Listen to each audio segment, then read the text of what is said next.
All right, you ready to do some coaching today? Let's jump in. We're back with our new extension supervisor training. I'm going to learn the name of this one of these days. And today we want to talk about coaching, not on the football field. So let me share my screen, get my clicker to work, and let's jump in. Coaching, not mentoring. This is a three-part series. The basic goals is just kind of understand the premise of coaching and how you might personally approach that. In this video, we're going to kind of get some definitions, remind you to know yourself, your EQ, emotional intelligence, and remember our DEI when we're working with people, whether we're outside on the football field or in the office. So let's go. Coaching. It's different. I say it's not mentoring, right? Coaching is about guiding good people to make the most of their capabilities. So they've got some skills and potential, a word I like a lot, positioning them to be more effective, to work more effectively in their environment, wherever that may be. So that's kind of a business definition on the field. So think about it there with the gridiron. People are coached, the players are coached on how to do what they know how to do better. So it's technique, it's process.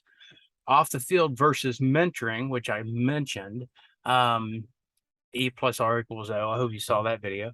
On more your longer term advice and a little more, ethereal stuff versus a specific duty. Let's look at when you might want to think about coaching someone if they're feeling stagnant or if they've outgrown their role. They need a little encouragement. Coaching can also be and should be encouraging. If they're not sure what's interfering with something, personal, professional goal, if they're trying to figure out a way to move forward, I'll give you the grow coaching model in the second or third video. If maybe they need some insight, like an outside perspective to give it, perspective is huge. If you can change that, help them see it from a different way, that's a coaching action. Or if they realize there's something that's blocking their potential or their performance, could be technical, organizational, administrative. How can you help remove barriers or hurdles so that they can then move forward and be more effective in their goal and our overall mission for our work in extension? For performance issues, let me just throw this in.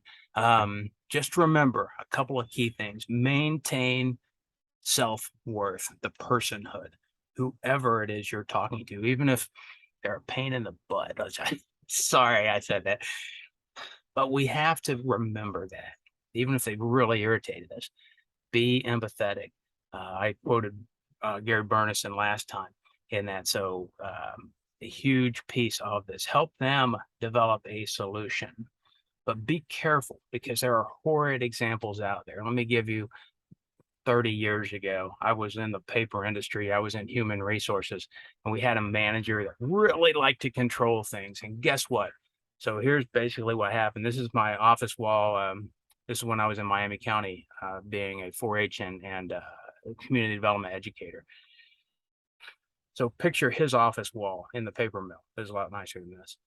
And the backdrop, you got some calendars, some pictures. Now picture a notice on the wall where he's coaching me saying, okay, Raisin, we're going to write down what you did wrong and your pledge to improve that. And we're going to hang it to the wall. And if you don't do it by a certain deadline, you're fired. So everybody comes in my office can see that. I'm not making this up. He didn't do it to me, but he had several people up there on the wall. I was management with him, but yeah, okay. Confidentiality is critical. So remember that. Professional confidentiality is mandatory. You can't share that. Consult with HR if you're in that kind of a situation. All right, so move on. So just use caution. Again, coaching and mentoring are not the same thing. So let's look at the difference between the two. Generally, in coaching, again, you're working on some performance issue, helping them develop a skill to be better at what they know how to do, or maybe to learn a new skill. Usually it's short term, but it can be longer term. And a lot of times as coach, you're giving an answer Okay. And mentoring, you're asking questions and encouraging discovery and insight. So that's kind of, where those really are distinct, different things.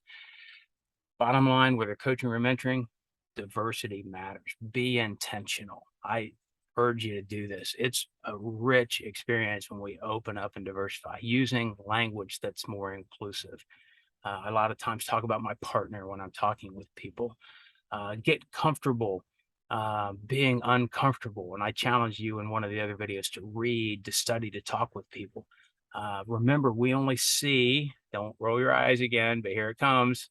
We only see a small part of the person that we're talking with and trying to coach.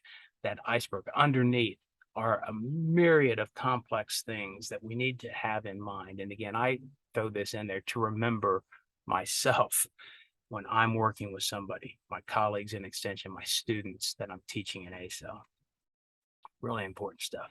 Don't forget your own EQ, your own emotional intelligence. We can grow this, and it can really improve our coaching and mentoring abilities, our leadership, our supervisory experiences.